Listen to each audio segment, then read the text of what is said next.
Hello and welcome to the Niall Fraser Show. Tonight's going to be a good one. Do me a favour, share the broadcast. A one lowly viewer on YouTube. Oh my God, what is this person doing? Anyway, get the broadcast shared. We've got a lot to cover tonight. First of all, we've got the firing pistol shot on the Scottish Tory Leadership contest.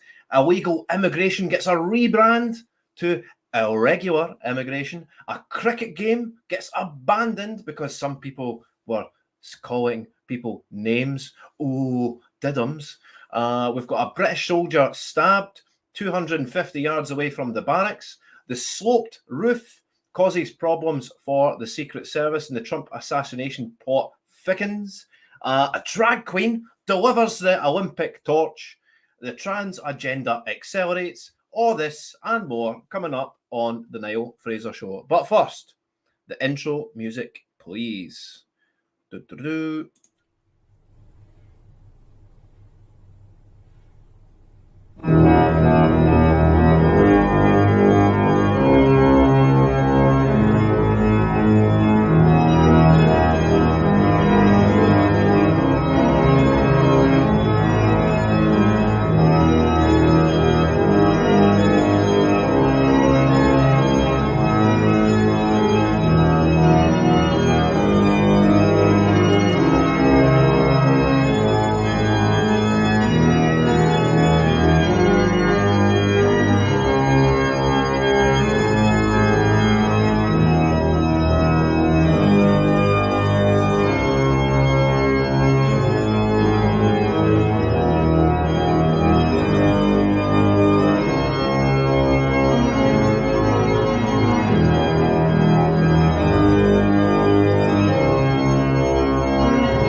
Alrighty then, welcome to the Niall Fraser Show. We're at rookie numbers, the new 50 viewers. We need to get this cranked up, get the broadcast shared, get it liked, get the comments in early. We're starting off rather quickly this evening. So the first story of tonight, we're changing the schedule up a wee bit. We've got a guest coming on early doors, and then we'll go into the latter stories. But the story in Scotland just now must and has to be the Scottish Tory leadership debate. So joining me tonight is Linda Holt. So Linda works, or doesn't work for, she writes for Think Scotland, and she does some amazing pieces. So we're going to have her on to talk about the Scottish Tory leadership debate. So welcome to the stage, Hi. Linda Holt. Thank you. No worries. Thanks for coming on at such short notice. You know, the leadership debate sort of, you know, it's not really captured my attention as much as, you know, anything else in the news. But generally, you know, I seen Russell Finlay got off the mark rather quickly. Some were accusing him of getting off too quickly and not giving other people a chance. But I'm sure Murdo Fraser's going to throw his hat in the ring. I'm sure, was it Megan Gallagher's going to throw her hat in the ring? But let's talk about, is it all futile in the face of reform, Linda? What do you make of this whole leadership debate? Well, I think Russell Finlay is the establishment candidate. I think it's who the powers that be in the Tory party and in Scotland, and I think in Westminster, he's the one they very clearly want. It is amazing how much he's been in the papers every single day, and virtually there have been articles by him or endorsing him. He's really queered the pitch, and other people have hinted that they want to stand, but they haven't come out publicly to do it. Partly that's because they haven't actually set a timetable yet at, you know, the grandees, the management board of the Conservative Party in Scotland haven't set a timetable. But the pressure will be on, like anything in the background, for nobody to stand, just like nobody stood against Douglas Ross, because the last thing they want is an election, and they are terrified of Murdo Fraser standing, because he, you know, he is a figure of real stature. And of course, he might also, you know, they were very frightened that he could suggest that the Tory party should separate, the Tory party in Scotland should separate from the Conservative Party in the UK. And so I think Russell Finlay has been pushed incredibly. It's cheesed people off. There's been stuff in the papers that there's been negative briefing by his people against Megan Gallagher and Jamie Green. Murdo Fraser's come out against that. But basically the pressure is on for nobody else to stand and for Russell Finlay to be crowned. I think, you know, if you're a Reform supporter, I think that's great.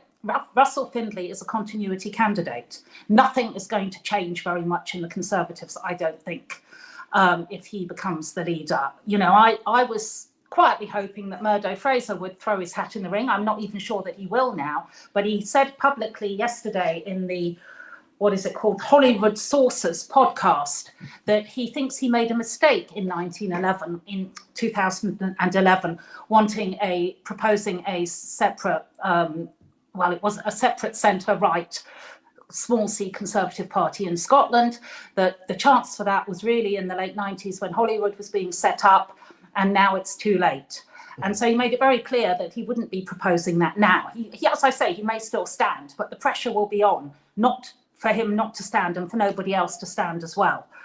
I think, you know, Murdo Fraser's reasoning for that, I think is wrong. He said that whereas in 2011 he wanted to escape the toxic Tory label, now people he meets say can distinguish between the Scottish Conservatives and the UK Conservatives, and they're happy to vote for the Scottish Conservatives when they wouldn't vote for the UK Conservatives. Well, I think that's just a load of rubbish, really. Yeah, I agree with you. Conservative vote in the general election in Scotland halved.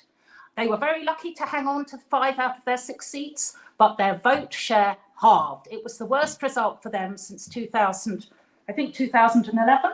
Let me just check. Yeah, since 2011, their worst vote result. They are going downhill, and they are going to carry on going downhill. And Reform is going to come into the vacuum that they leave. And it will also be a vacuum that the SNP and Labour are leaving. Reform isn't just mopping up Brexit voters or ex-Tories who are fed up with the Tory party. They're going to be mopping up small c Conservative SNP people who are very disappointed with the SNP, and they're going to mop up Labour people who are fed up with Labour, and they will get more fed up in the next 2 years as Keir Starmer can't do all the things he promises. And those people would never vote for Conservatives in Scotland because it is still a toxic brand. I was a councillor and I then went independent, and for the last 2 years I haven't been a councillor, but I sometimes still say things on social media, local social media, Facebook, publicly, and I am always slagged off for being a Tory. It is incredible. You know, the hatred of Tories in this country. So I think there is a huge opportunity for reform here. No, absolutely. I mean, just that you're so correct to sort of I don't know. I mean, it's just the Tory brand is, just as you described, totally and utterly toxic here in Scotland. I mean, yourself, an ex-Tory councillor, I mean, you'll be lambasted on social media just for being associated with the Tories in any respect. And you know, you can't shake a stick online without somebody saying you're a Tory, or just, you know, the radioactivity of the Tory brand here in Scotland is, I mean, the Geiger counters are breaking here in Scotland in terms of toxicity. So why is it that, I mean, Murdo was absolutely correct to sort of break away from the wider party and become a Scottish only party, but I really do think they need a complete rebrand in order to succeed. But I just don't think they'll be able to do that. And like you suggest, reform is such a more palatable option for ex-Tory voters to go, because it's not got the baggage that the Tory party bring along. It's just as simply as, you know, it's a fresh slate for these, you know, these voters that are so disaffected, so disillusioned by the Tory party that they can just easily shift over to reform. I don't understand the. I mean, do you think we're going to see any defections from the Tory MSPs to reform? Do we think we're going to see the Tories try to become like almost like a mirror image of reform, or very similar, just to try to soak up or retain some of their voters that are perhaps going to leave towards reform? I don't think the Tory party in Scotland will swing to the right. And well, you know, one of the problems about being a Scottish Conservative Party, where you've got your mothership party in Westminster, is at the moment there's a Westminster election and no one knows who's going to win that. Who's going to become the leader of the Conservative Party overall. If it's going to be a sort of one nation Tory, sort of, you know, fairly liberal, I would call them Lib Dem lights, or if it's going to be someone more right wing. If it's someone more right wing, that is actually at odds with the tenor of the party in Scotland, which is became under Ruth Davidson very one nation Tory. I mean, they were Remainers basically. Most of them were Remainers. They were, you know, really on the liberal left with social stuff. And I think most of the Conservative MSPs are not first rate. They're pretty cowardly. You know, they do as they're told. I don't think that, and they won't be able to if, you know, we have I think they are constrained by whoever is elected in Westminster, and they don't even know who's going to be elected. Yeah. And I think whatever happens is they will try to be inoffensive. That's what they've been up to now. They've also been, you know, another reason people are cheesed off with the Tories in Scotland is that they've been useless. Yeah, you can say that again. Douglas Ross used to be quite nasty and fighty at First Minister's questions, but he wasn't really that effective, and he wasn't liked by his colleagues.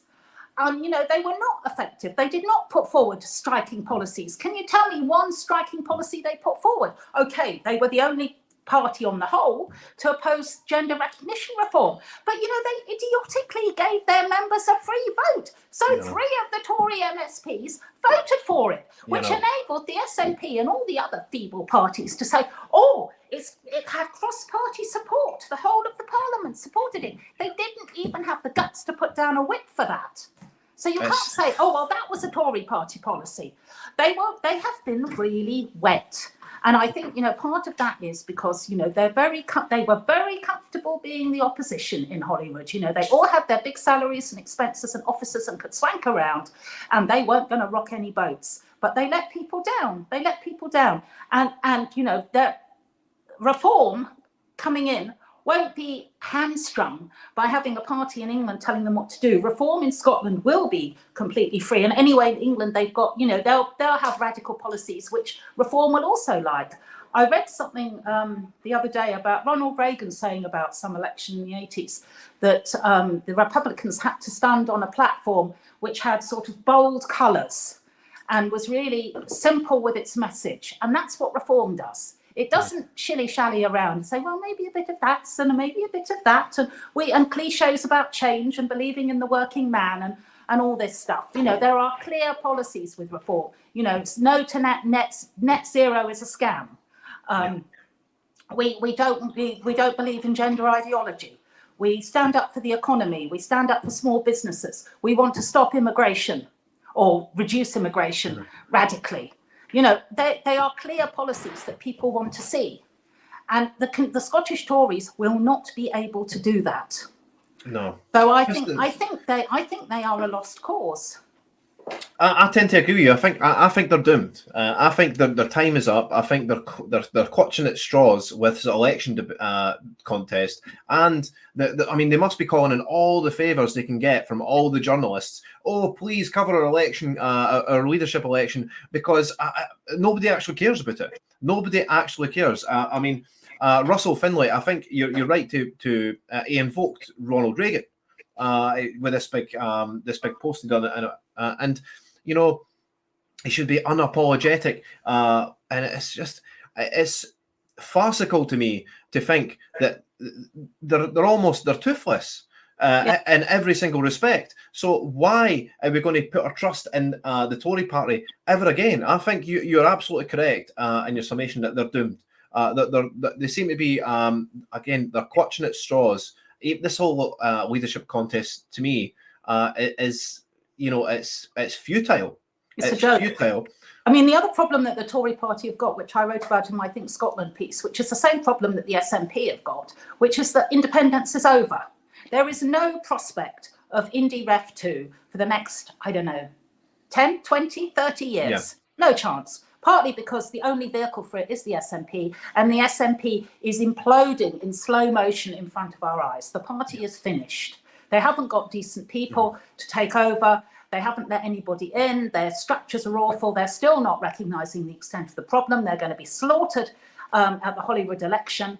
And, the whole nationalist movement is split. And lots of people who used to vote SNP, they had their worst result ever at this general election. The statistics are just staggering. Let me just tell you, it was hang on. Unionist votes in this election were 64.7%, and SNP votes were 34.4%, which is the worst result since 2011.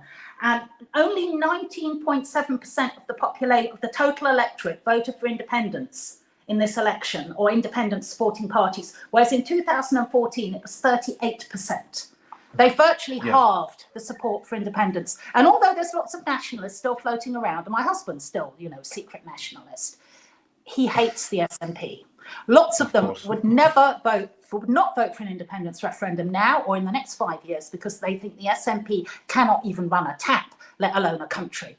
And that's the last thing we want to give them. So if independence is over for the SNP, it's also over for the Conservatives, because since sort of 2011, the Conservatives have fought every election on no to independence. And it's vote for us because we're not the SNP and we'll stop independence.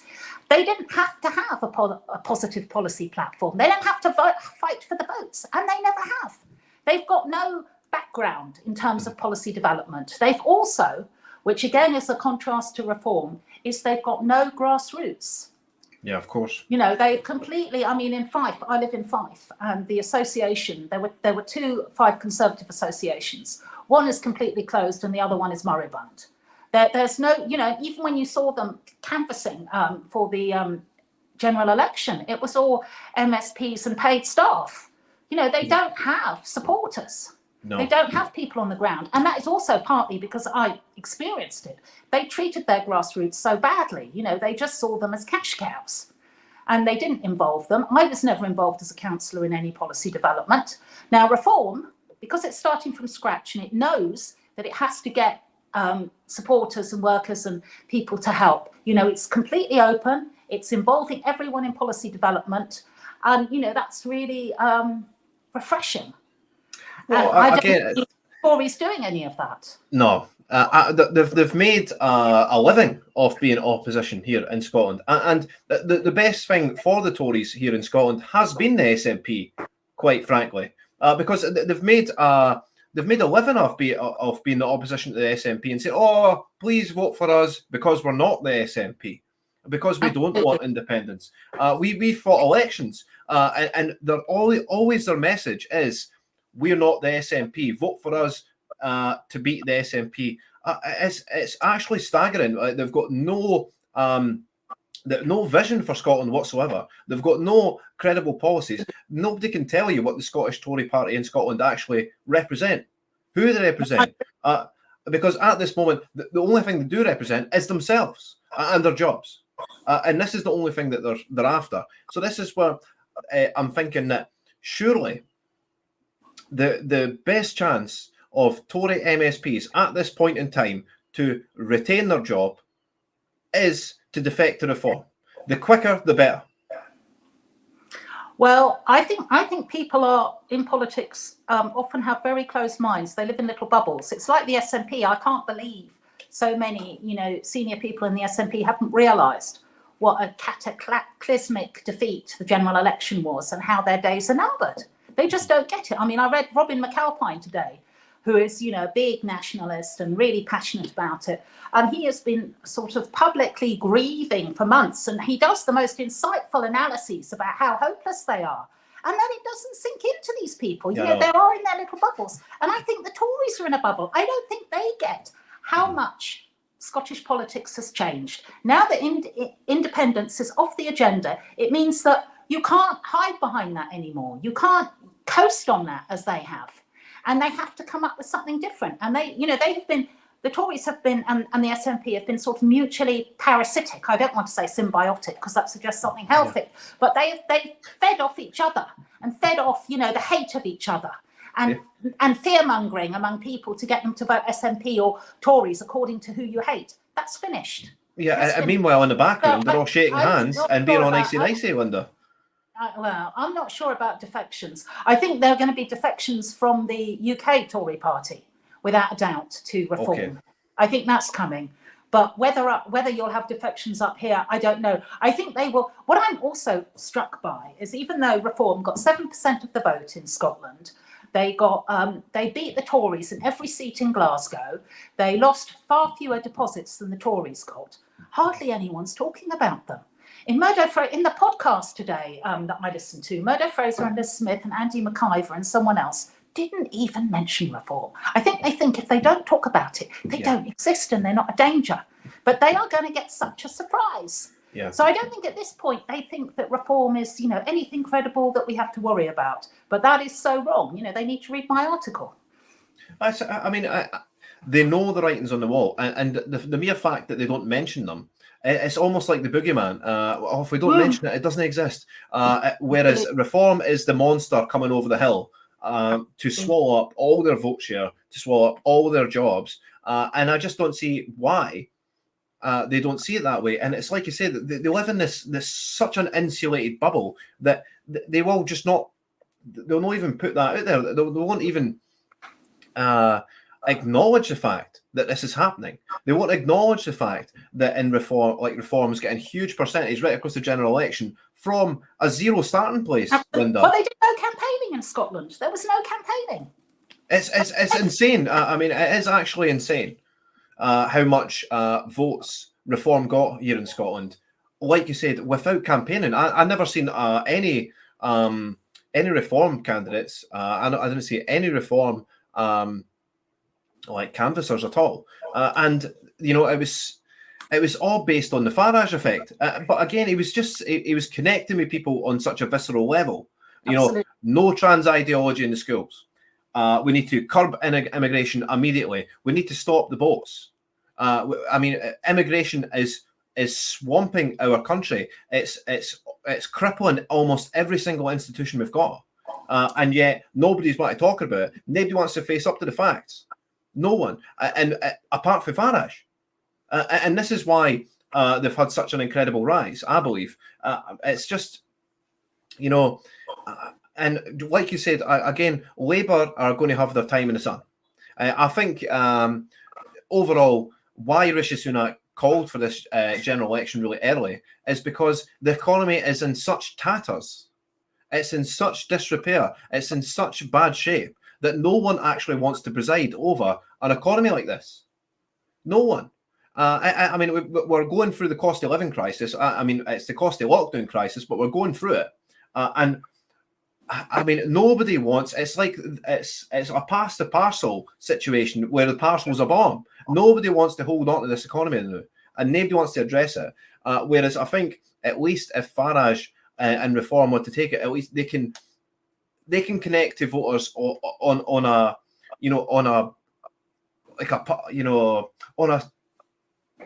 what am I trying to say here? They can connect to voters on the street, basically. They can connect to the people on the street and the people in the pubs and the people online way quicker, way more easily than the Tories can. I agree. I totally agree. So where does, I mean, do you think Russell Finley's going to take this? Do you think it's just going to be a coronation? Like no one's Yes, I think it's very likely to be a coronation.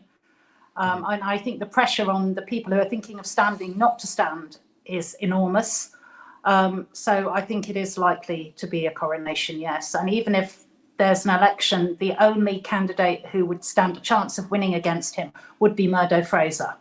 Megan Gallagher and Jamie Green, I don't think most of the Tory members who would get a vote are old and very conservative, and they're not going to like those two.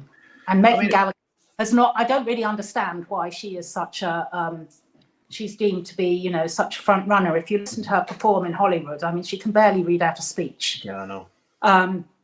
So she's embarrassing.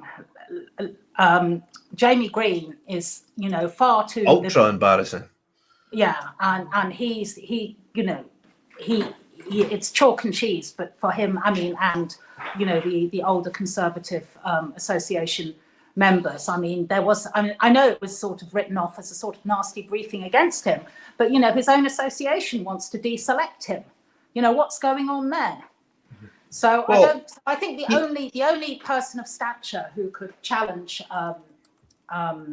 Russell is Murdo, but I don't know if he'll stand, but I don't know if he'd win, but I think he'd be better than Russell, but I think the Conservative Party is still massively hamstrung. I don't think they will have the radical policies they need. I don't think they will be able to compete with Reform. And as I said before, Reform is also going to suck in voters who are ex-Labour voters and ex-SNP voters who would never vote Tory. Reform has got this wide constituency. And the idea, which people keep on saying, oh, well, Scotland is, the Scottish exceptionalism. Scotland is different. We're more liberal. We don't have a problem with immigration. We're not racist. That's a load of rubbish. Yeah. You can invite me onto another programme because I run a taxi firm in St Andrews, which has been, we've got a large number of foreign drivers who've come in.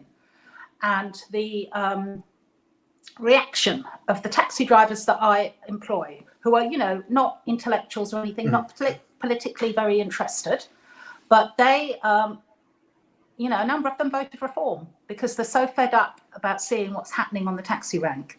And that's very interesting. Other bits of Scotland where people do see immigrants coming in, they're not assimilating, they're not behaving according, they're not adapting to our culture and our practices. And people just see Reform as the alternative. Yeah. And in fact, in any when I was a councillor and housing is a terrible thing. It's incredibly difficult to get a council house in Scotland, and foreigners who come in, immigrants, especially if they have large families, jump the queue, and that causes a great deal of distress. And you see totally racist comments coming out on Facebook, in social media about this. Scotland is no different about immigration to England. I mean, we don't have such severe problems yet, but the way people are going to feel about it in Scotland is exactly the same as the way people feel about it in England. You're absolutely correct. I mean, just to recap, the Tory brand is so very toxic. that it feels like the only course of direction that the Tory party has in Scotland is down. The leadership, again, Russell Finlay, I agree with you that Murdo Fraser is probably the better candidate, but it doesn't matter who they put in place, their direction of travel is still down. It feels so futile that they're even going through this rigmarole of changing the leadership. It's such a waste of time. And Douglas Ross, again, it was such a wet rag. He done nothing. Your comments there, I mean, why aren't the people in the Tory party saying things like this? If they did, they would have stood a chance. But their time in the sun has unfortunately come and went. Well, it's been such an amazing interview with you, Linda, and it's very insightful coming from an ex-Tory councillor. And it's just, I just feel that it's even funny that it's newsworthy, at this point. It really is. Well, the SNP aren't doing anything, are they? They've just stuck their heads in the sand. Yeah. So there's no news coming from the SNP, and Hollywood's closed, so there's nothing to say. That's why the papers are doing it. Anyway, you'll have to invite me back when yes, I will. the result is out and as the Tories trundle on, and we Yes. can talk about their new policies. But I'll also let you know how Reform is doing. Reform is there are a number of by-elections coming up, and Reform is going to fight every by-election really hard. Mm-hmm. So they are galvanising.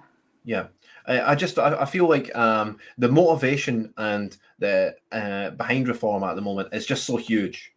There is no motivation in the Tory party. There's no motivation in the SNP. They're all demoralised. Whereas there seems to be actually, something to vote for in Reform. People are actually wanting to race out of the house and vote for a party after all this time. After all this time of just being the lesser of two evils, I've named it to vote for. We've seen it happen in the general election with the majority. The majority saying, stand down, Reform candidates, please stand down. We can't afford to have Reform sneak in and take votes away from Tories that would, enable the SNP to come in. Even though that happened in like maybe 2 or 3 instances, nobody actually cared. Nobody cared. And the fact, you could have told people straight away that if you voted Reform, it's going to enable an SNP voter. They still would have voted Reform. They still would have said, you know what, I, in good conscience, can I vote for them? Yeah. It's just staggering that people are willing to put their neck out there and vote for Reform, no matter what. Again, it's such a pleasure to have you, Linda. Right. You have yourself a great evening. And once again, thanks for coming on. And we'll have you on again, okay? All right. Thank you, Niall. No worries. That was Linda Hole, a contributor of Think Scotland, a fantastic lady. And, I've had the pleasure of running with her in Alliance for Unity. And again, an ex-Tory councillor, telling you like it is. She's not afraid to say that Reform are on the up. She just sees, she can read the tea leaves. It's the writing's on the wall, ladies and gentlemen. The Tory party here in Scotland is gone. Absolutely gone. Right. On to other news. Okay. So, what a week it's been. What a week it's been. And now we're going to go into the illegal immigration. That phrase is a bit harsh. So what we're going to do, we're going to rebrand it to irregular immigration. So here we go. We'll get this story up. Let's share this one and bring this up. Right. The Home Office just branded illegal migration irregular. Here are 3 charts to show migration certainly isn't regular. And we're probably going to spend a really decent amount of time on this immigration story because there's just so many tangents, so many instances of why immigration on such a scale is bad. There's so many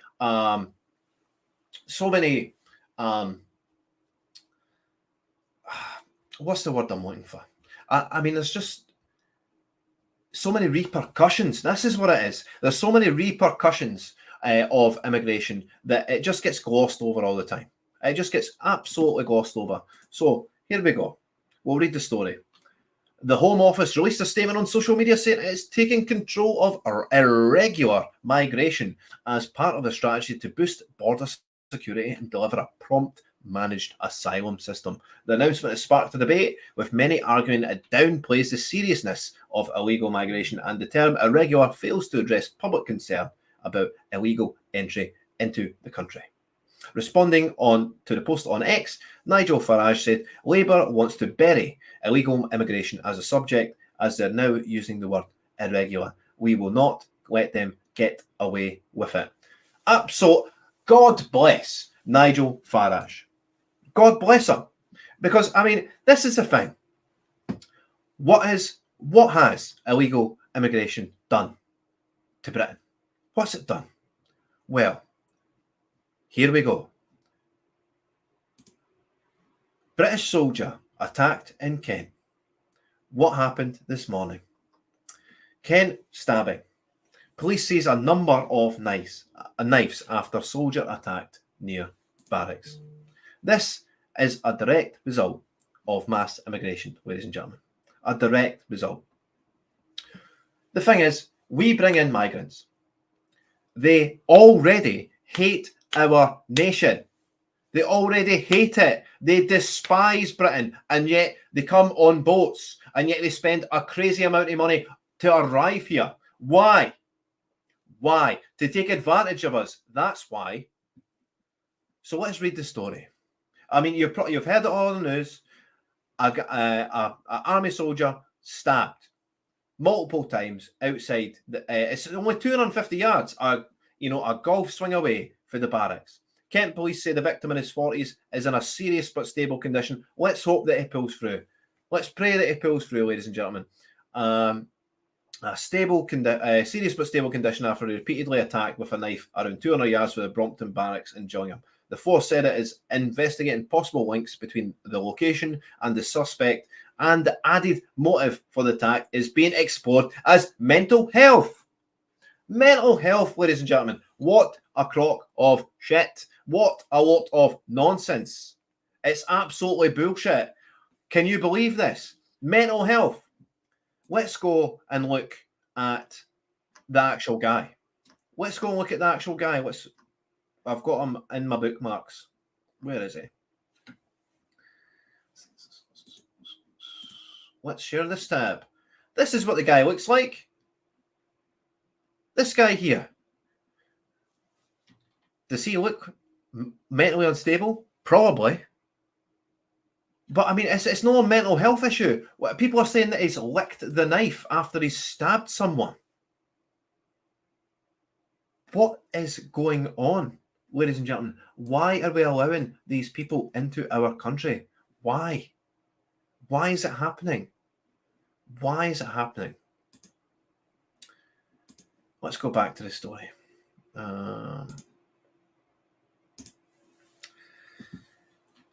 The force has said it's investigating possible links between the location and the suspect. Added for the motive of his attack is being explored as mental health, but not terror-related. This is almost a like-for-like attack that happened to Lee Rigby way back when. Way back when. It's almost like-for-like. I mean, the guy's running about with not just one knife, multiple knives. What is he? Who is this guy?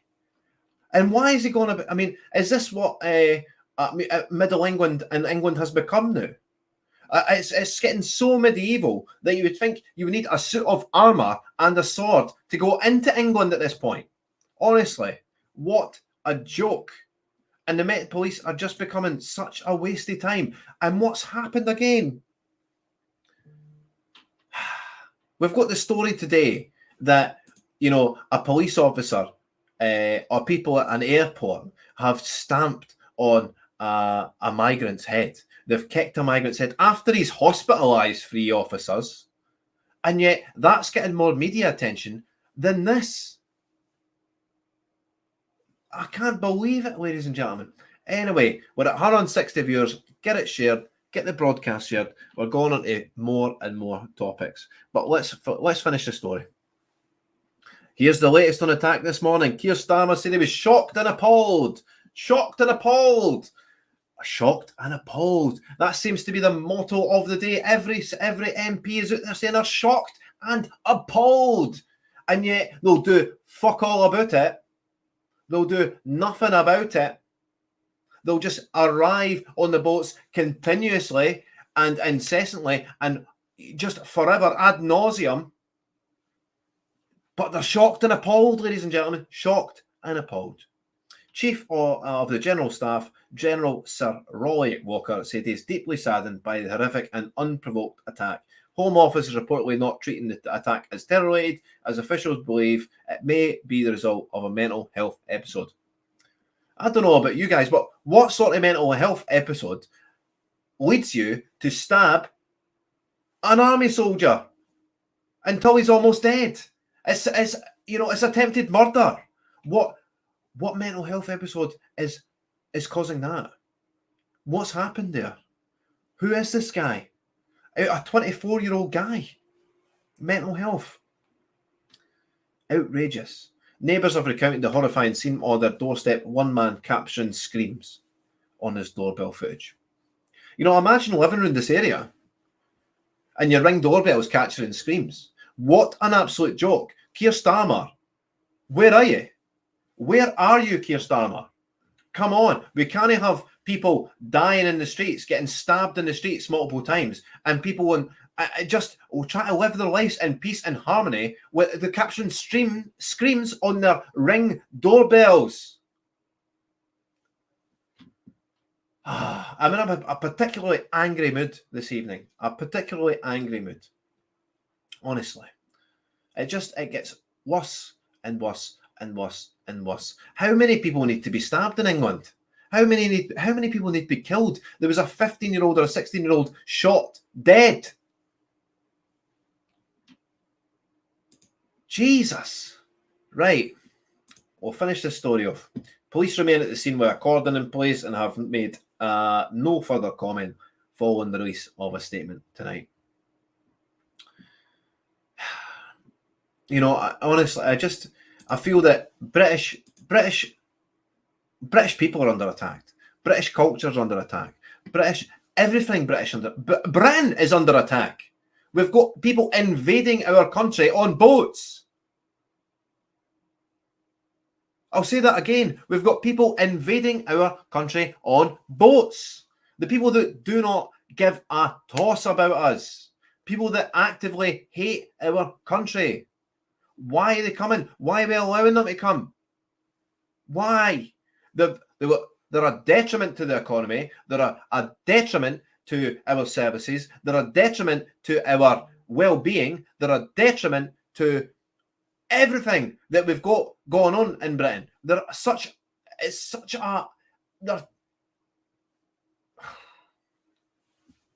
What do we need? We need mass deportations. If this guy arrested isn't on a boat or a plane out of Britain immediately, what a travesty that is. What an absolute travesty that is. I mean, we'll spend a wee bit more on illegal immigration because I've got some videos to show as well. It's just ridiculous. I mean, this is what happens, right? I'll put this up. We'll start sharing this tab, right?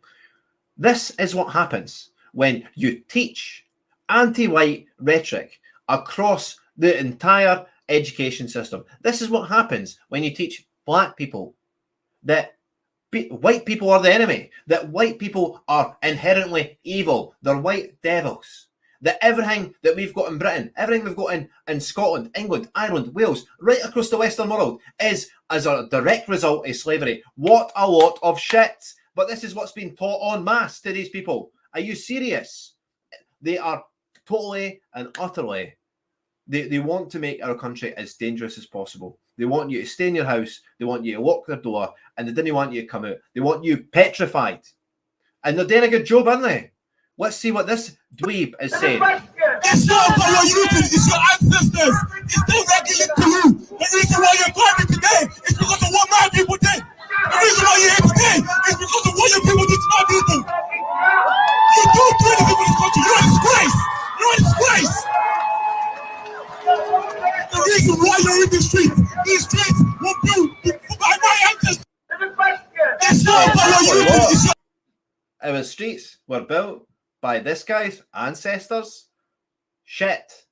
What a load of shit. This is what this guy truly built. Listen to him. He believes it. He believes it. Everyone in the crowd believes it. My people built these streets. Nonsense. Absolute nonsense. I mean, this is, again, we're going to play my white video because it's so annoying. It's this inversion of history. We've got history turned upside down, right? They turn history upside down. They say, oh, Britain was built by black people. Oh, we've got all these Netflix shows. Henry VIII is black. You know, all these famous people in British history are black. They're all being cast as with black actors. What's going on? What's going on? We are getting whitewashed out of history here. White people, suddenly, we didn't build anything. We didn't do anything. Our culture means nothing. It was all stolen for these guys, apparently. What a lot of shite. You've got a special Niall Angry edition. We're going to play my white video because it dovetails into this very, very well. I've written a script for a movie. Maybe an 8-part series on Netflix. I just wanted to run it past you all first. I think it's too far-fetched to ever be picked up. But I'll tell you the plot, and you can tell me what you think. So it all starts with a political movement in a country far, far away. And this political movement is hell-bent on genociding all white people. What an incredibly hard task that would be. Genociding a whole race of people. It would take decades, if not longer. So, undeterred with the task, this political movement starts orchestrating vast and unrelenting movements of non-white people of questionable backgrounds and alien cultures into majority white countries under the guise of asylum. The pace and sheer volume of people moving into majority white countries makes it impossible for proper integration, and inevitably separate culture groups are formed. Crime rises, racial tensions are stoked, social services become less and less available. Then would come the implementation, the deploying of diversity quotas, filling positions of power with non-white people, promoting people based on skin tone alone, hiring people based on skin tone alone, eroding ancient Western meritocratic values, social housing prioritised for newcomers, and the indigenous are overlooked. They then start imbibing anti-white sentiments in the education systems, making sure that the next generations are brought up educated to the evils of the white race and their culture by rewriting history, saying that everything that they have in their countries, all the riches, all the wealth, the very society that whites enjoy is actually ill-gotten gains through the exclusive exploitation of non-white countries. Again, racial tensions are artificially inflamed against white people. A pressure group comes along called Black Lives Matter, requiring that people literally kneel before them. Any condemnation of the group is met with silencing and censorship. And now the game is properly afoot. They start a doctrine of cultural decolonisation, attacking and dismantling everything attached to white culture. Political pressure groups are funded and formed to sow further discontent. Statues are branded racist and toned down. Churches are burned to the ground. Priceless artwork and buildings that took decades to create are gone in minutes. The people that they put in positions of power now start passing speech laws, specifically targeting white people. And here we are. Or rather, that's all the script that I've written for the film.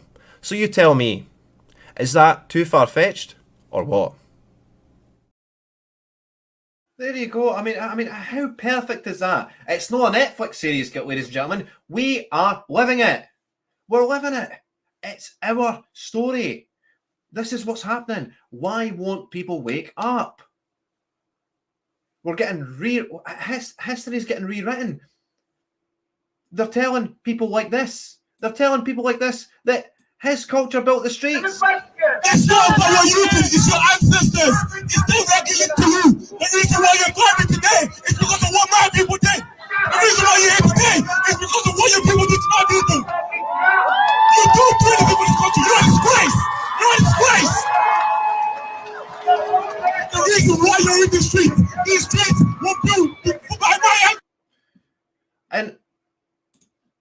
mean, everything. A black guy stabs a soldier, stabs almost to death, right outside the barracks. A British Army soldier, stabbed to death, basically. Attempted murder. He's lucky to be alive. Nobody's saying that. Nobody's talking about black on white crime. Nobody. But a white police officer, I'll see if I can get the video on that.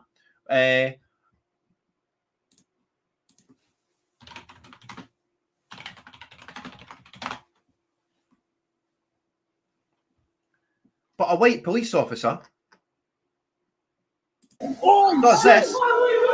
Move back, move back, move back, move back, move back. Stop kicking people. You don't camera. Why is it wrong? Oh shit! Shit! Leave them. Move back. Shut up.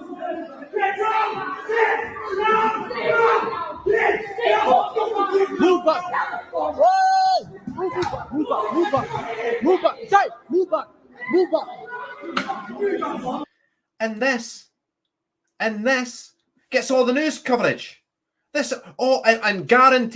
I can guarantee you that this officer will be up and be like, "Oh, you're facing a suspension, mate. Oh, but you know why? Because he's protecting his other officers. This guy hospitalized against 3 officers, and he's dealing with it. And what's the women are just standing back doing nothing again. Why are women on the front line policing? I'm sorry, women, but you're not cut out for this type of stuff. It's ridiculous. I mean, who's going to tell them? Who's going to tell them what's going on?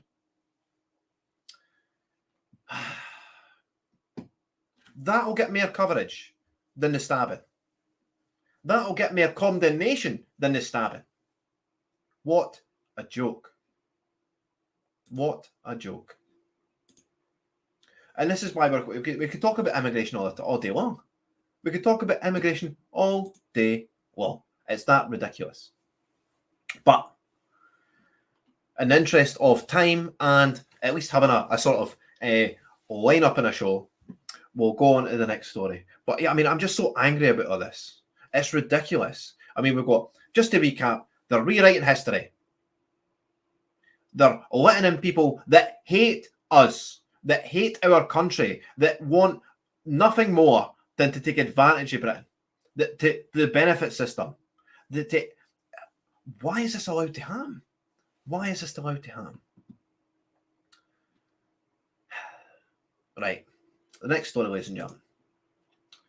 Quite a funny story, actually. Let's share this tab. A cricket match is abandoned. Abandoned due to abuse from football fans. Ladies and gentlemen, cricket match abandoned due to abuse from football fans. Let's read the story. Let's read this story, ladies and gentlemen.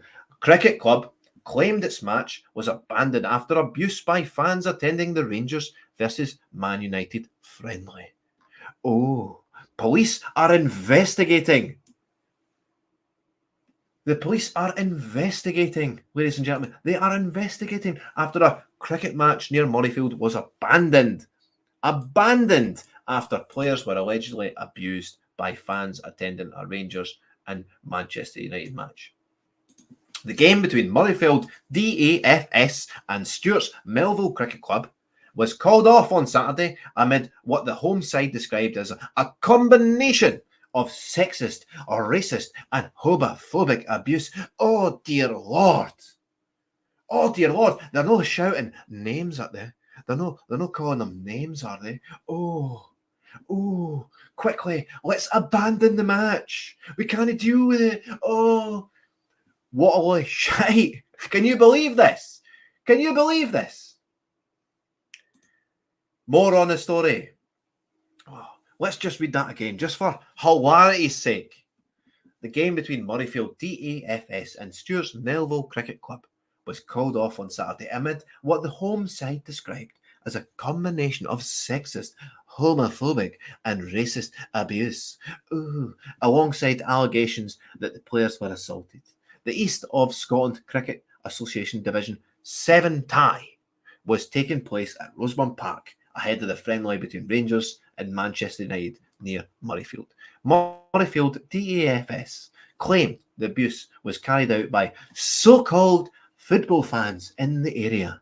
In a statement posted on X, the club wrote, we're very upset that their fourth team had to abandon their game today due to a combination of sexist, homophobic and racist abuse at Roseburn Park outside Murrayfield Stadium against Stuart Melville Cricket Club. This is just outrageous, folks. Can you believe this?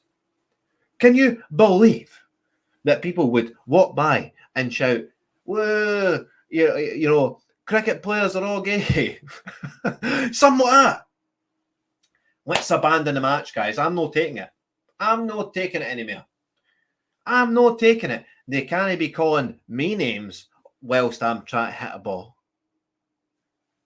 Grow up. Grow up. Are you serious? Let's go back. Not only that, there were 2 instances of physical assault that were perpetrated on players. The perpetrators of said abuse were fans of football clubs playing a friendly at Murrayfield Stadium. The police were standing 50 yards away, so they must have seen it, right? They must have seen it, right?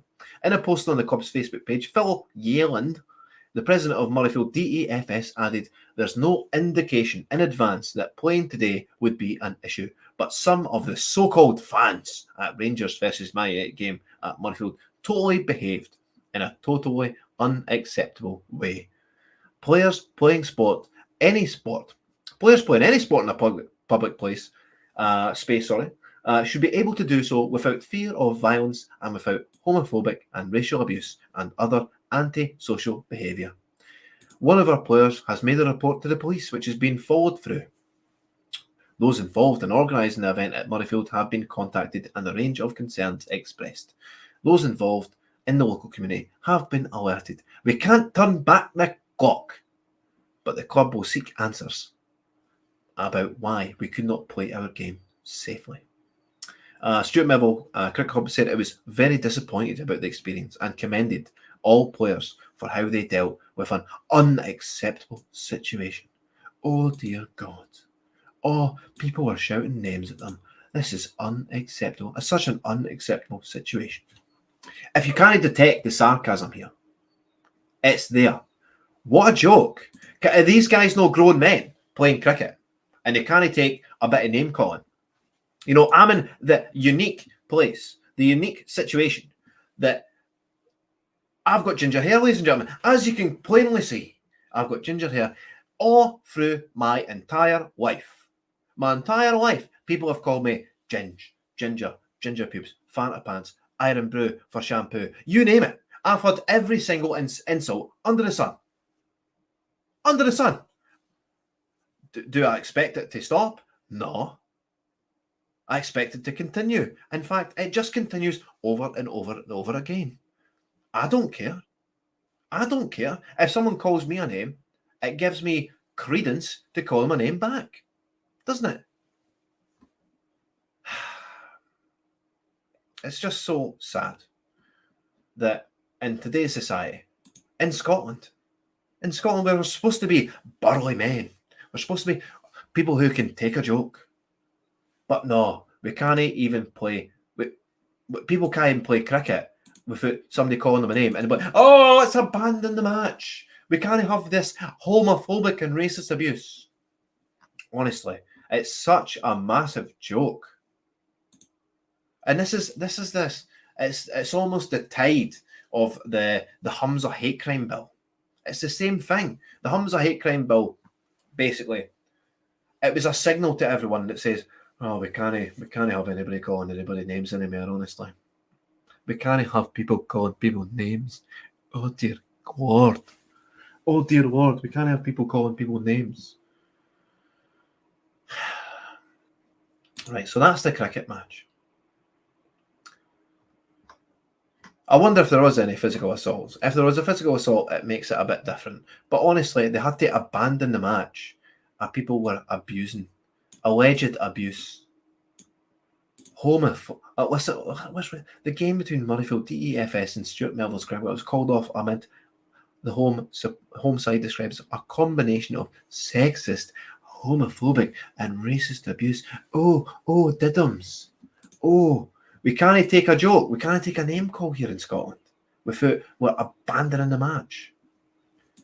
Why don't we say, let them go to the match and we'll just keep playing? Who cares if they're calling us names?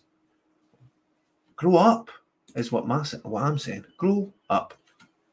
Right. What's next? Oh, God. Oh, God. The Trump sloped roof debacle. Let's go to my bookmarks. Let's get this shared. The bookmarks.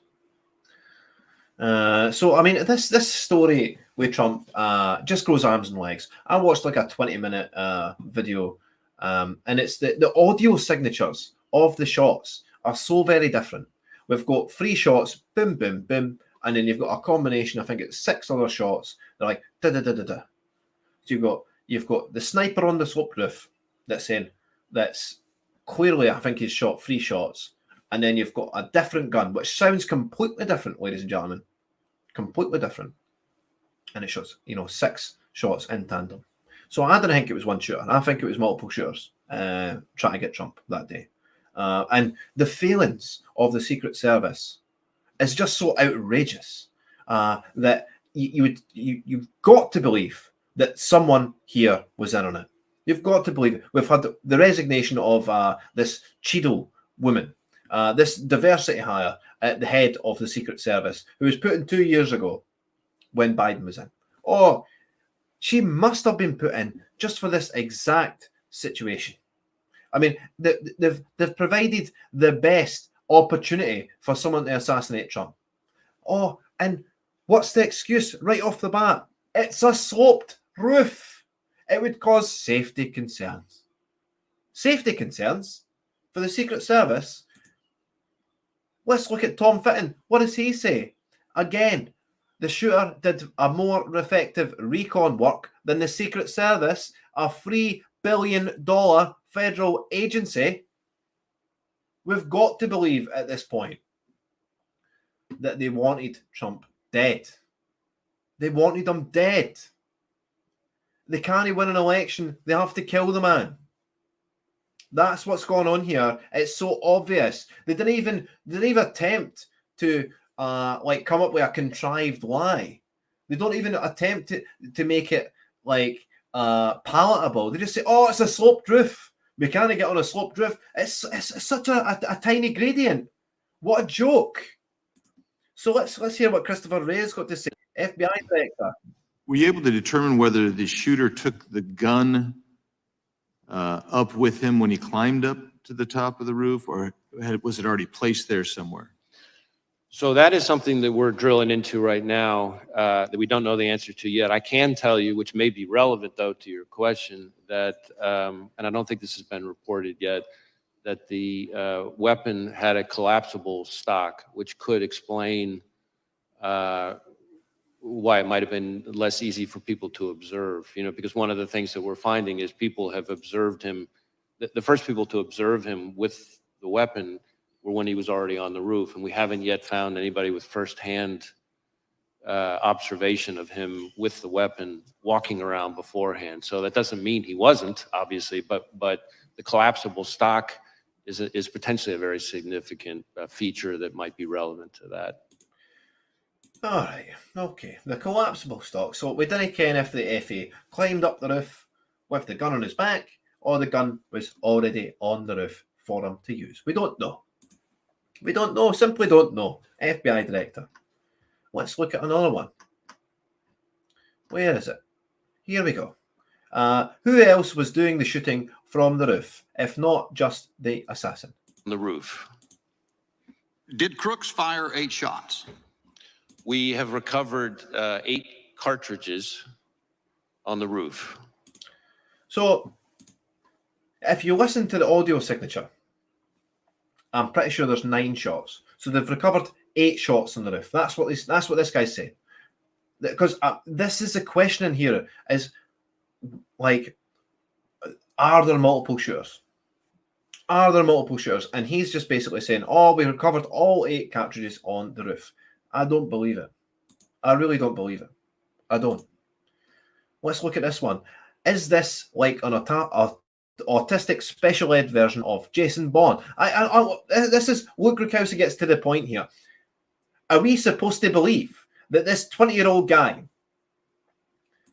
they had like how many hundreds of thousands, he had all these sophisticated explosives in his car. And he was using a drone to recon the place. And he's got encrypted messages. Who is this guy? Who is this guy? Let's find out what this is about. Gentleman yields back. Director, let me go back to where Mr. Bishop was. Tell me about the drone. You act like you wanted to fill us in on that. Fill us in. So we have recovered a drone that the shooter appears to have used. It's being exploited and analyzed by the FBI lab. The drone was recovered in his vehicle. So at the time of the shooting, the drone was in his vehicle with the controller. In addition, our investigation has uncovered. Do you know what time of day he flew it, and if he flew it on the day of the shot? Yeah. Oh, I'm sorry. Go ahead. So in addition, it appears that around 3:50 p.m., 4 o'clock in that window on the day of the shooting, that the shooter was flying the drone around the area 2 for hours. about 11 minutes. I want to be clear, but when I say the area, not over the stage and that part of the area itself, but I would say about 200 yards, give or take, away from that. We think, but we do not know. So again, this is one of these things that's qualified because of our ongoing review, that he was live streaming, viewing the footage from that, again, about 11 minutes in around the 3:50, 4 o'clock p.m. range. 2 hours before, he's flying a drone in the vicinity of the route. About 200 yards away. Yes. 200 yards. Okay, that's important information. What about the bombs that we've heard about in the shooter's car?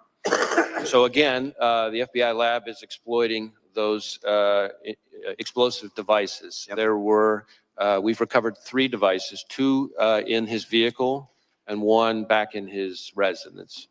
Are these what you would call, your experts would call sophisticated operations, or this? I don't know. That's what I've been told by people who have some understanding of this area. Yeah, I think it's we've seen more sophisticated and less. So, hold on a minute. Let's see if I get a better view on this. Is it like that? Maybe that'll do. We're supposed to believe this guy has just, it's no an anarchist cookbook type bomb. It's no fertilizer. It's no a full fertilizer and a fuse. This guy has got sophisticated bombs. How? How is it possible? How is this possible? I would say these are relatively, again, keyword relatively crude devices themselves, but they did have the ability to be detonated remotely. And so to that point, in addition to the 2 devices that we recovered out of his vehicle, there were receivers for those 2 explosive devices with the devices. And then on the shooter himself, when he was killed by law enforcement, he had a transmitter with him. Now, I do want to add one important point here, is at the moment, it looks to us, again, ongoing review, and I can't say that too many times. At a moment, it looks like because of the on-off position on the receivers, that if he had tried to detonate those devices from the roof, it would not have worked. But that doesn't mean the explosives weren't dangerous. And I'm sure we're going to get into all these subjects a little bit later as well. Tell us what you can about the encrypted platforms we've heard about. So one of the things that we're drilling into hard with the shooter in an effort to try to learn more about his state of mind, his motive, his ideology, his context, everything else, is to look at all of his devices, any social media accounts he had, et cetera.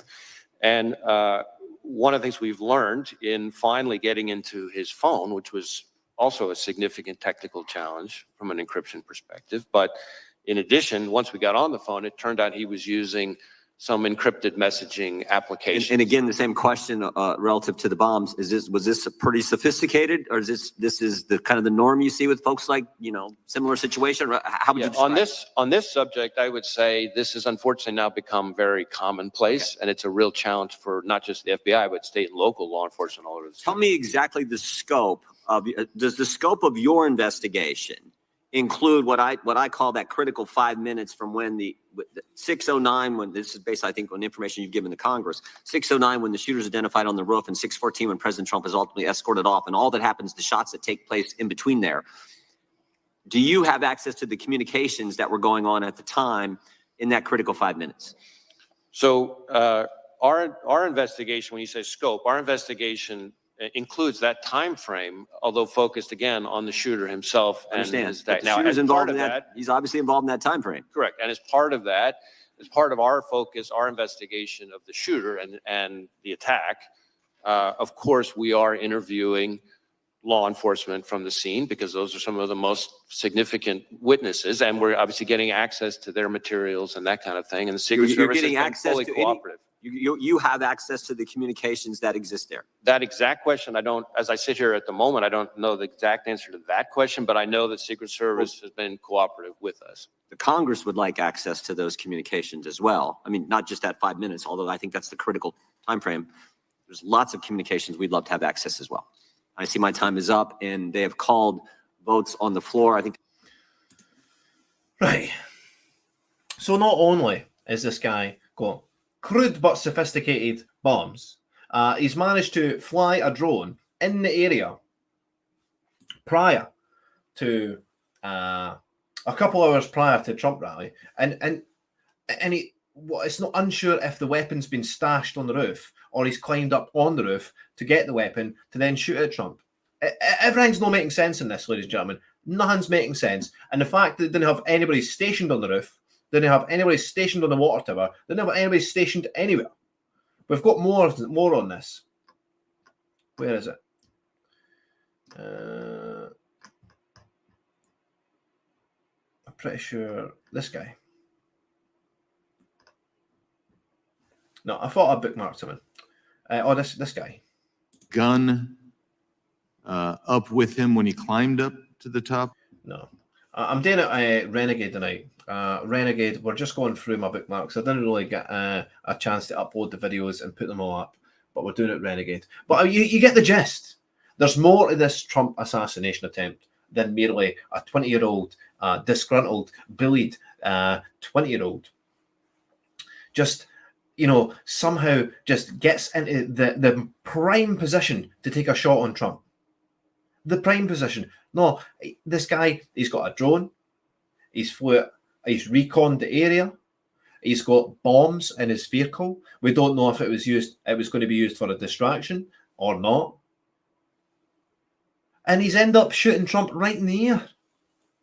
What's going on? It's a miracle the guy is alive. Absolute miracle. Right.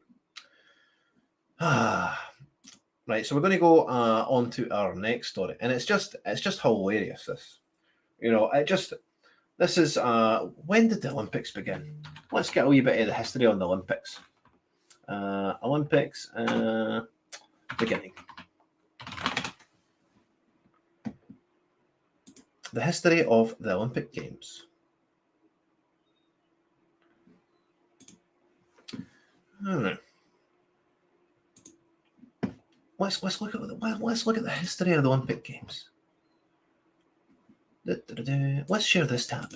And let's get this up. Let's look at the history of the Olympic Games, ladies and gentlemen. Look at this. An important tradition linking sport and culture. The Olympic Games boast a history dating back well over 2,000 years, ladies and gentlemen. 2,000 years the Olympics been going on. 2,000 years. The history of the Olympic Games may be disjointed in places, but the Games have been well and truly made a comeback. And I mean, there's the philosophy books in the bookshelf behind me that talk about the Olympics, that talk about Pythagoras being at the Olympics. These go back centuries, thousands of years. Thousands of years these games go back.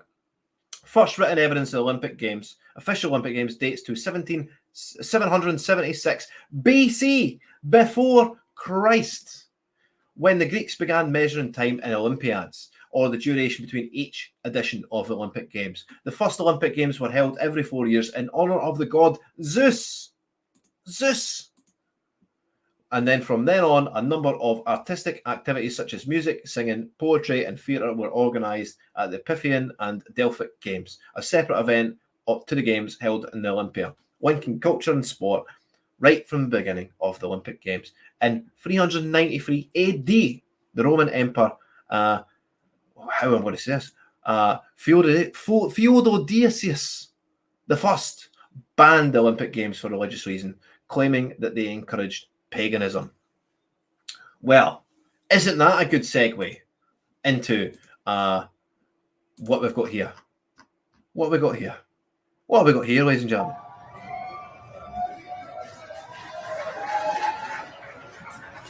What have we got here? Oh, isn't it so, what's the word I'm looking for? So diverse, so incredible, so fabulous to have a total drag queen delivering the Olympic torch. How utterly incredible. How just shower praise upon this person. Shower the praise. So there you go, guys. There you go. The thousands of years in the Olympic Games, dashed, thrown in the bin. Thrown in the bin. Why? I mean, this guy banned the Olympic Games for religious reasons, claiming that they encourage paganism. Here we go again. Let's ban the Olympic Games, ladies and gentlemen. This is encouraging, what is it, Gnosticism? This strange, asphyxiation. The same, what's the word I'm looking for? This need to have a transgender person, or this need to have a drag queen at the helm of everything. At the helm of every institution, there is a drag queen. Oh, how incredible, how diverse, how it's just so ridiculous. I guarantee you this is the first time in thousands of years that this has happened. Why are they allowing this drag queen to even touch the Olympic torch? Honestly. The degradation of society has reached critical levels, ladies and gentlemen. It really has. What is going on? We've got the story on it. We've got the story. Drag queen makes history. Oh, they're making history again, ladies and gentlemen. History as part of the 2024 Paris Olympics. How fantastic. How fantastic. We might even read the Pink News about this, because I guarantee you they're all sunshine and rainbows about this. For the first time in history, drag queens are among the public figures honoured with the responsibility of carrying the torch for the Summer Olympics. 3 French drag queens. It wasn't just one. Wasn't just one. It was 3. 3 of them.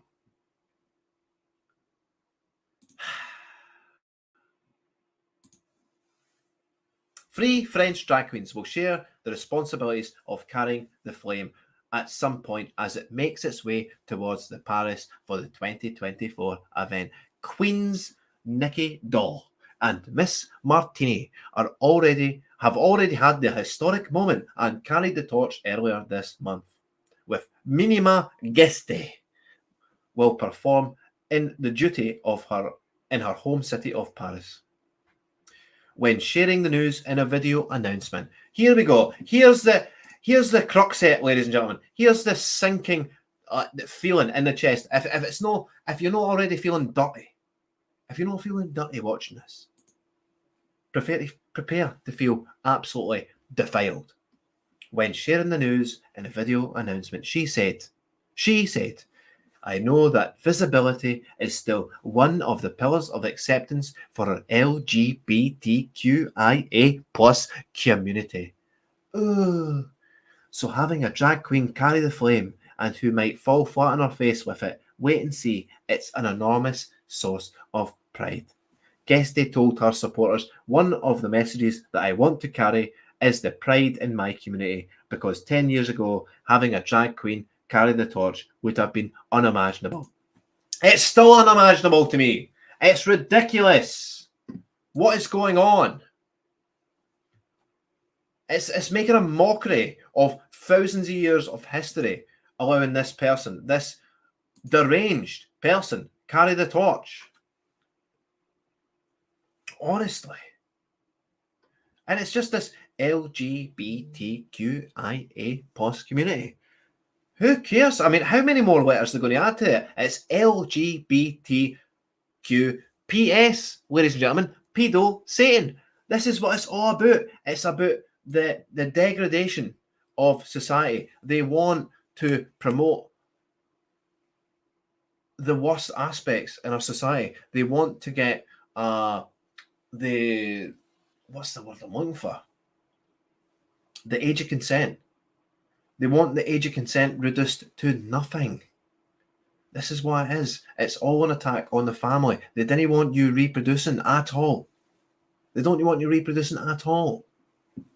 This is the trans agenda. This weird LGBTQI nonsense. It's accelerating us right into a cliff.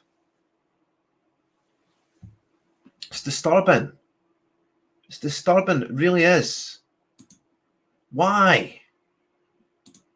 Why?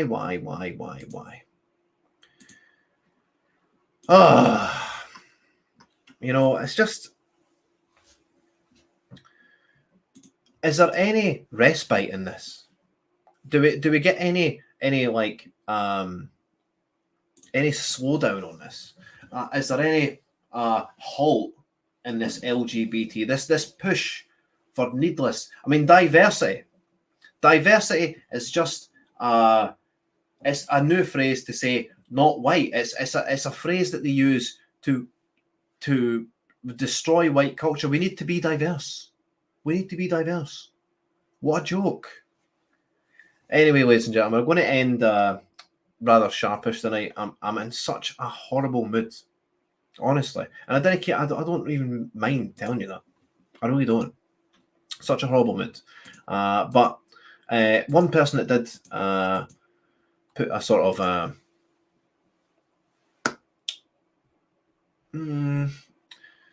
they put a wee bit of sunshine in my cloudy, stormy mood. Was Linda Holt, by coming on and talking about the leadership debate in the Tory contest. So special thanks to Linda Holt for coming on. She was fantastic, and again, she just telling people like it is. The fact we've got, I mean, Britain is facing, the indigenous population of Britain is facing absolute annihilation. That's what's happening, ladies and gentlemen. The indigenous population of Britain will be no more unless we get behind the likes of reform. We need to stop this insane flood of people, these invaders. They don't want what's best for us. They hate our country. They hate our culture. They hate everything that we stand for. And yet, they'll pay huge sums of money to get here. It's ridiculous. It's ridiculous. But special thanks to Linda Holt for coming on. And, I mean, she's just got the exact same thoughts as me when it comes to the Tory contest. What a waste of time. Nobody cares. They're probably like deader than the SNP are. The SNP are imploding in slow motion, but the Tories, they were already imploding. Their brand is gone. I don't care if they make a separate Scottish Tory party. If it is separate already, who cares? Nobody cares. They can't cast off their Tory jackets and try to pretend that they're anything worse. The Tories, such a sullied brand. It's time that they just like sail off into the sunset and say, "Yeah, we're done. We're done." And the annihilation they faced in the general election, will they not see the light? As Linda says, they live in such an insular bubble that they don't seem to see the forest for the trees. That's what's happening here. So I suspect that we'll see Tory MPs and MSPs defect to reform rather sharpish. And if they don't, I mean, their job is gone. I mean, it's as simple as that. Anyway, ladies and gentlemen, I am ranting on. I'm in such a bad mood. I need a coffee. And, you know, thanks for joining us. I mean, we've got 260 viewers. Great numbers again. We're going to keep motoring on with this Niall Fraser show. We'll maybe add in another day when we get... If there is, like, these news stories, I want to just jump on and do a live on the fly. Because, I mean, there's so many things happening in this world now. We've got all the politics in America. We've got all the politics in Britain. We've got all the politics right across the Western world. But we didn't even touch upon Kamala Harris. You know, just getting anointed as the president. Is Biden dead or is he alive? How long's he been dead? I mean, he's been brain dead for absolutely ages. But I mean, is he actually dead now? Is there people walking about with masks on that are presenting Biden? Honestly, the guy, and we've had John Swinney, oh, Biden, oh, he's done so good for the American people, oh, blah, blah, blah. He's done nothing for the American people. And this is just, I mean, all these weird and wonderful leaders, you know, the John Swinneys of the world, the Rishi Sunaks of the world, they're all praising Biden as if he's holier than thou. He's ruined America. He's allowed so many people to flood the border. Trump was building a wall. I mean, this is the thing. Britain, all politics now revolves around illegal immigration, right? We are lucky. We're on an island, ladies and gentlemen. We're surrounded by water. It's hard to get here. It's really difficult to get here. And yet, we just allow people on dinghies to just land and bring them in and then feed them and clothe them and house them ahead of all our people. America, they don't have the luxury of being surrounded by water. They've got a land border with Canada. They've got a land border with Mexico. Trump needs to build the wall. He needs to finish it. He needs to finish the wall. Otherwise, America is going to get swamped. And this is what Biden's allowed. Biden's done none for the American people. He's done literally nothing. He's presided over the worst period in American politics, the worst period in American history. And he's absolutely cratered the economy. Trump, while he was president, started no wars. None. We had the incredible clip. I might even try to find it because it was so good. It was one of my favourite moments in political history, actually. We'll see if we're going to get it up just for posterity's sake.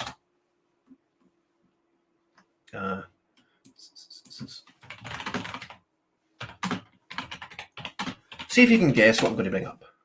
My favourite bit in Trump's presidency. Let's find out what Niall's favourite bit is. Say goodbye to old costly cable TV once and for all. Adverts. This revolutionary invention gives you access to your favorite channels and movies completely free of charge. We're trying to get these numbers pumped up. They are rookie numbers. President Trump was the first to arrive, walking slowly toward North Korea in the no man's land of the demilitarized zone, or DMZ. Here we got the best moment. Then Kim Jong-un emerged, walking fast to catch up. The two leaders shook hands. Trump on South Korean soil, Kim Jong-un in the north. Good to see you again. I've never expected to meet you at this place. Do you feel Excellency take a step forward? You will be the first U.S. president to cross the border. They were separated only by a narrow concrete strip, the demarcation line between the two Koreas. President Trump asked and was invited to cross. I asked him, I said, would you like me to come across the line? He said, I would be honored to do that. I would be honored. Now, I didn't know really what he was going to say. But it was my honor to do it. The first sitting American president to set foot on North Korean soil. Kim Jong-un then stepped over the line into South Korea. Unbelievable. It was chaotic that President Trump wanted to do this, had been circulating for weeks. But the details clearly only came together. Represents the war machine, ladies and gentlemen. That's what he represents. Crying out loud, don't you understand? Let's look again, just for posterity's sake. Let's stop sharing that now. We'll bring this one down. 2 seconds. We'll get another one. Let's see how far Obama got.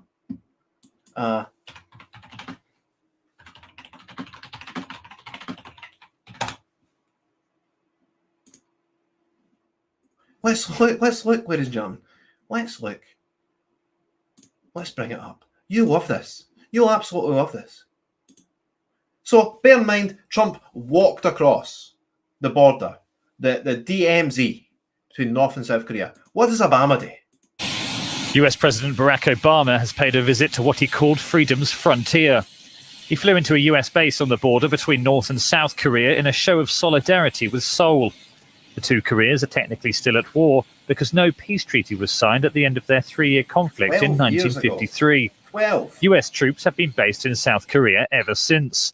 The 4-kilometre demilitarised zone that separates the two nations. Look at that.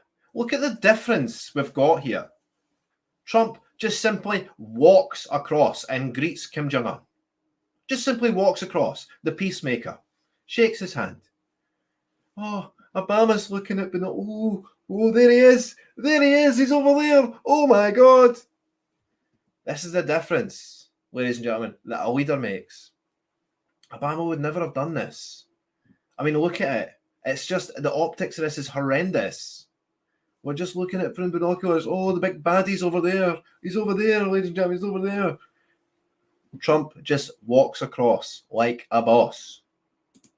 And Kim Jong-un seemed legitimately happy to actually greet him.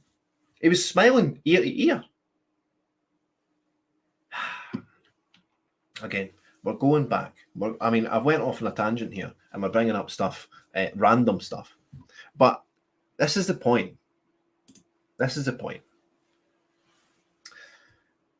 Biden represents the war machine. He wants the continuation of the war in Ukraine. The war in Ukraine that they're running out of people, that they have to grab random folk off the street and send them to the front line. And today in the UK Parliament, we've got Rishi Sunak and Keir Starmer, or Rishi Sunak saying, oh yes, we need to continue sending money to Ukraine. We need to continue sending money for people to go and die, to go into a field in the middle of nowhere and get a drone bomb landed on their head. For what? For democracy, ladies and gentlemen. For democracy. For democracy. Can you believe it? It's no, it's no as if they've got such a need to help folk. They've got Britain, a UK, we've got such a need to help people that we have to go all the way to Ukraine to do it. We can't help all the people that are outside our doors, all the homeless folk, all the people that need a house. We didn't want to help them. No.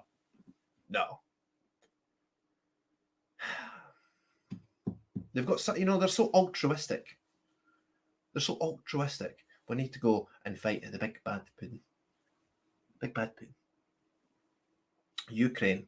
I mean, I made a big post about Scotland being the most corrupt country, or the corrupt place on earth.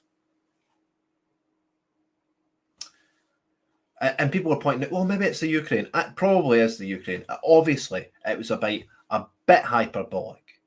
But I mean, Scotland's just so run down. I mean, it's almost like a given now that Scotland's corrupt. It really is. It's such a given. Anyway, guys, we've went on a massive tangent there. I was going to finish 20 minutes ago, but we end up bringing up Trump going in across the DMZ. I just wanted to show you the difference in what our actual leader makes. Trump, nae wars in his 4 years as president.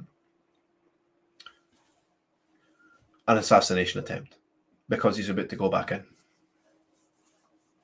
This is the thing. They want the wars to continue. They want perpetual war. They need the money.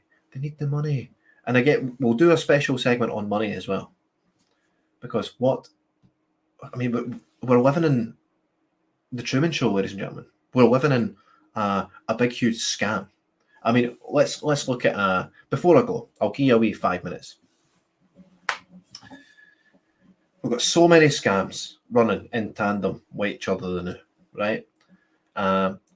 Philosophically, I always focus on the transgender ideology scam, right? But we've got 3 scams going in tandem. We've got this transgender ideology, this lie. It's a scam.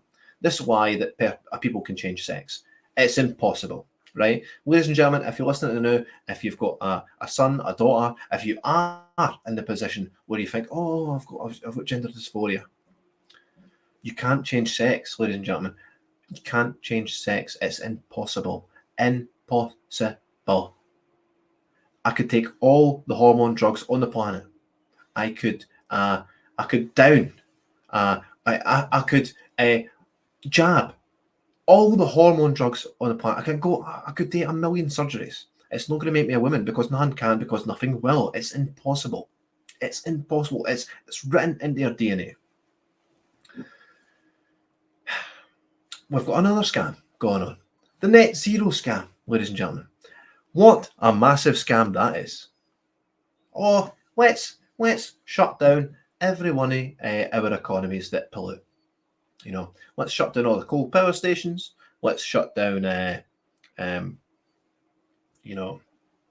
all our industries. Let's shut down this, that, the other. If it emits carbon, CO2, let's shut it down. We need to shut down our economy, ladies and gentlemen, for the pursuit of this net zero, the fool's errand of net zero. Let's just shut down our entire economy. All the while, all our industry was sold off and given to China and India and Sri Lanka and all these different areas in the world. All our industries sold away. All the livelihoods of our people sold away so that they can pull it. That China can open up a coal power plant every other week, every other month. We don't see a thing. We don't see any just stop oil protesters flying to China and doing anything there. No, of course they don't, because they would end up getting the death penalty. You know, China's got like 100% conviction rate.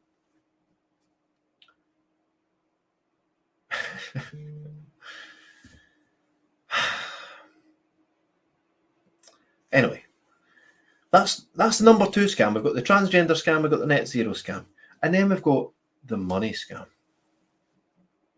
We've got the money scam. See if any one of you viewers watching the now, we've got almost 350. We're doing well on the figures. It just keeps growing and growing. But if any of you was to go into the bank and say, I would like a mortgage, please, bank. I would like £200,000 to buy a small flat. Okay, you get green lighted for it. You get given the money. They don't go into the vault and collect £200,000 in cash and give it to you. No. That's not how it works. No, they create the £200,000. They create it out of thin air. That money's created, given to you.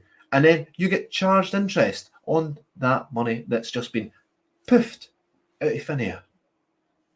Poofed out of thin air, you're charged interest on that. The money scam is probably the most insidious, but I mean, try to explain that to people is a hard one, right? We've got all these different scams running in tandem. And again, all this money that was created during the lockdown, all the Bank of England, the central banks, all wars revolve around central banks. Every war that you've seen in the last, I don't know, couple centuries have revolved around central banks and the creation of money. They want to create fake money at fiat currencies. How many fiat currencies have survived? How many have there been? There have been thousands. How many have survived? 0.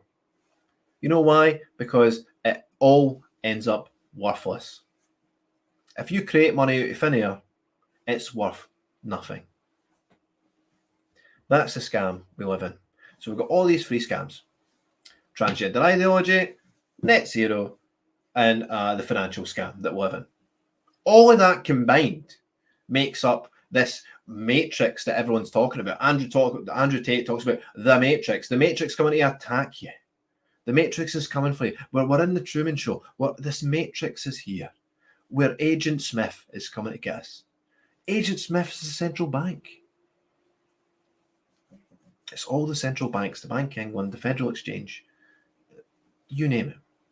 And why is there going to be wars in the future? Oh, it's because China, Brazil, Russia, India, China are all saying, fuck that. And they're joining their own currency. They're coming together and they're making their own currency. And that's why we're going to see wars, ladies and gentlemen, because it all revolves around money and the printing of money. They want incessantly to print fake money. Imagine if you owned a central bank and you could just print money, poof it out of thin air, lend it to governments, buy government bonds with it, prop up this bullshit economy with all these fake money you've just printed, and then charge interest on it. Oh, it's hilarious. It really is. But again, why do I focus on the transgender ideology aspect of all this? I mean, in order to break the matrix, we need to identify what's the easiest way to crack the matrix. The easiest way to crack the matrix is by pointing out this transgender ideology lie. All these lies. The net zero lie is quite a complicated one. The financial one's quite a complicated one. The transgender ideology, it's just not complicated at all. You don't even need to read or write to be able to understand what a man and a woman is. You don't. And that's why it's the easiest to destroy, and that's why I always focus on it, and that's why we're seeing these transgender, these drag queens taking the Olympic torch. Don't you understand, ladies and gentlemen? Anyway, ran over. Thank you all. I'm very gracious for the amount of people that's tuned in, and if you've watched the entirety of the show, I really do appreciate it. Thanks for staying the length. Special thanks to Linda Holt, who come on the show to talk about the leadership debate, the leadership contest, the Scottish Tories, even if it is futile. Thanks for coming on. And I hope to see Linda back in the future. So, ladies and gentlemen, thank you for joining me on the Niall Fraser Show. It's been a highly irregular show, and I wish you all the best, and it's good night from me. But of course, we can't let you go without hearing that song again. Thank you all, ladies and gentlemen, and good night.